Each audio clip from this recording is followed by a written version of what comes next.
Welcome back to the channel and welcome back to another quick pick prediction video. In this video, I'll be predicting the lightweight bout between MarQuel Mederos versus Mason Jones.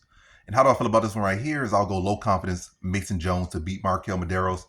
And yeah, this is actually another tough fight. It's a lot of these tough fights on this card. Well, not a lot. Enough of these tough fights on this card. But is it necessarily pick him? I don't think so, but MarQuel Mederos definitely is live in this fight. I will definitely say that. He's definitely live, definitely good shot here. But ultimately, I think the main reason I'm going Mason Jones probably not the same reason everyone else is going Mason Jones, or who knows. I don't be watching what people be saying, to be honest. But I don't know who's picking. MarQuel Mederos could be the YouTube favorite. This guy could be the Tapology favorite. I don't know. At least not right now. I don't know. But I will say why I'm picking Mason Jones. Obviously, this is the video. We're here to hear why you're picking him. So get to it.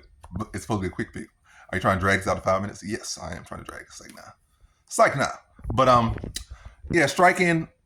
In fact, I feel like overall Mason Jones is the better fighter, but MarQuel Mederos, those leg kicks low-key have a problem. He's the more athletic guy, can catch him and stuff on the feet too, but definitely kicks, probably leg kicks particularly better. But either way, again, to the point why I'm picking Mason Jones, I feel like MarQuel Mederos can have issues with the grappling department. I see him, struggling to read the takedowns and struggling to defend the takedowns and spending too much time. This overall issue in the grappling department. Again, not being able to read the takedowns well, not being able to get up as quick as he need with the takedowns, and really, his game gets messed up when people start mixing takedowns.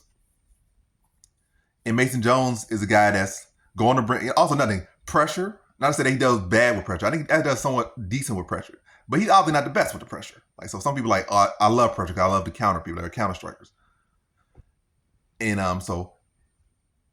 I thought the pressure that Mason Jones, the value that Mason Jones could bring is going to be an issue. And the fact that he could bring the wrestling, I feel like that's low-key or high-key even a bigger issue. So Mason Jones is an underrated wrestler, underrated grappler. So that's another angle he's going to be bringing. That's really, again, for the biggest thing. Then on top of that, he's going to set it off with the pressure. And Mason Jones got a chin on him, so he can go for it. And MarQuel Mederos can crack a little bit. But I think Mason Jones can take his shot and keep pushing and throw a higher volume, land at a higher clip.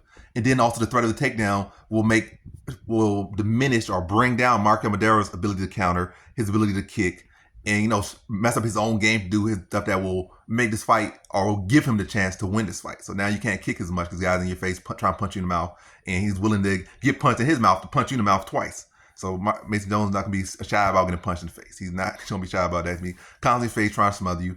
You start landing some good shots.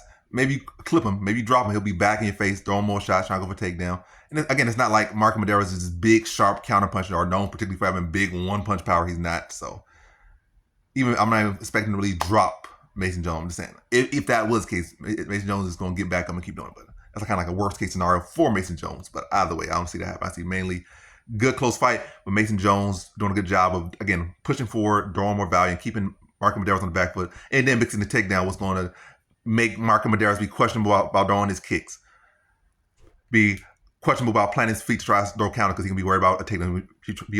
Make MarQuel Mederos have to move more, have to think more, going to have to freeze his hands up more because he's going to be thinking about digging underhooks and stuff to take down, or thinking about sprawling, or thinking about pivoting instead of thinking about offense. And so yeah, I think Mason Jones will be able to outwork him, outgrind him, throw the volume, apply the pressure, mix in the takedowns, and be able to grind out a decision over MarQuel Mederos. So in this one, I have Mason Jones via decision.